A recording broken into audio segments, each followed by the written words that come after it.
नमस्कार, सोनालीच्या किचनमध्ये आपल्या सगळ्यांचं पुन्हा एकदा स्वागत आहे. आज आपण करतोय भेंडीची भाजी. भेंडीची भाजी खायला सगळ्यांनाच आवडते. त्यासाठी आपण अर्धा किलो भेंड्या घेतलेल्या आहेत. त्या चांगल्या धुवून पुसून घ्यायच्या. पुसून घेतल्यावर कसं होतंय, भेंडी करताना चिकट होत नाही. त्यामुळे कापडाने असं व्यवस्थित पुसून घ्यायच्या आहेत. पुसून झालेल्या आहेत सगळ्या भेंड्या. आता बारीक चिरून घेणार आहेत आपण. असं गोल गोल आकाराचेच काप करून आपण चिरून घेणार आहे भेंडी सगळी.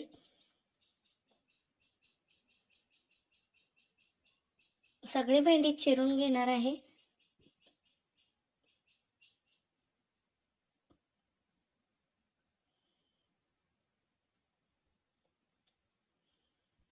टिफिनला मुलांनाही देऊ शकता तुम्ही. आणि भेंडीची भाजी घरात सगळ्यांनाच आवडते. जर आवडत नसेल तर अशा पद्धतीने बनवा. हे पहा, साहित्यामध्ये आपण घेतलेला एक छोटा टोमॅटो आणि कांदा बारीक चिरून.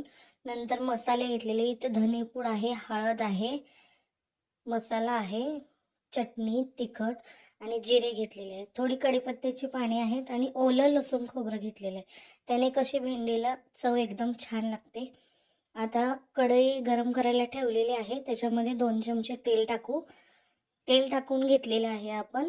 आणि त्याच्यामध्ये जिरे मोहरी टाकून घेऊया. जिरे मोहरी चांगली तडतडू द्यायची.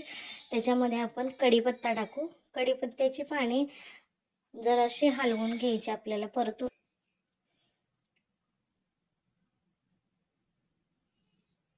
त्याच्यामध्ये आपण ते ओलं जे लसूण खोबरं केलेलं आहे ना, ते टाकून घेऊया. ओल्या लसूण खोबऱ्यानं काय होतं, भेंडीला टेस्ट खूप छान लागते. नुसता लसूणही टाकू शकता, तुमच्या आवडीप्रमाणे. तुम्ही खोबरं अवेलेबल असेल तर टाकू शकता बारीक करून.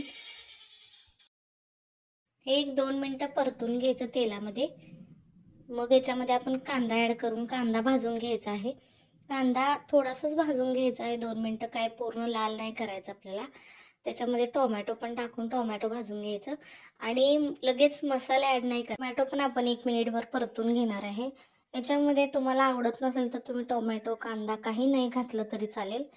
आता आपण भेंडी टाकणार आहे. मसाले आपण नंतर टाकणार आहे, कारण भेंडी आधी आपल्याला कांदा टोमॅटो सोबत चांगले परतून घ्यायचे आहे. 1-2 मिनटं. 2 मिनटं आपण भेंडीला चांगलं व्यवस्थित हलवून घेणार आहे, परतून घेणार आहे. अशा प्रकारे परतून घेतल्यानंतर आपली भेंडी चिकट होणार नाहीये बिलकुल. एकदम अशी सुटसुटीत होणार आहे. भेंडी चिकट न होण्यासाठी असं ह्याच्यामध्ये परतून घ्यायचे आहेत. आपण आता ह्याच्यामध्ये सगळे मसाले ॲड करून एकदा परतून घेणार आहे. आणि परत 1-2 मिनटंच आपल्याला प्लेट झाकून ठेवून ह्याच्यामध्ये व्यवस्थित असं मसाले सगळे मिक्स झालेले आहेत. आता बघा, हे बघा, भेंडी कशी अगदी सुटसुटीत झालेली आहे, बिलकुल चिकट होत नाही. आता लास्टला भेंडी थोडी शिजत आली ना, मग शेवटी मीठ टाकायचं आहे. मीठ आधी नाही टाकायचं. मिठामुळे कसं पाणी सुटून भेंडी चिकट होऊ शकते ना, त्यामुळे भेंडीत मीठ लास्ट टाका. माझी ही भेंडीची रेसिपी तुम्हाला कशी वाटली? रेसिपी आवडली असेल तर लाईक करा, चॅनलला सबस्क्राईब करायला विसरू नका. धन्यवाद.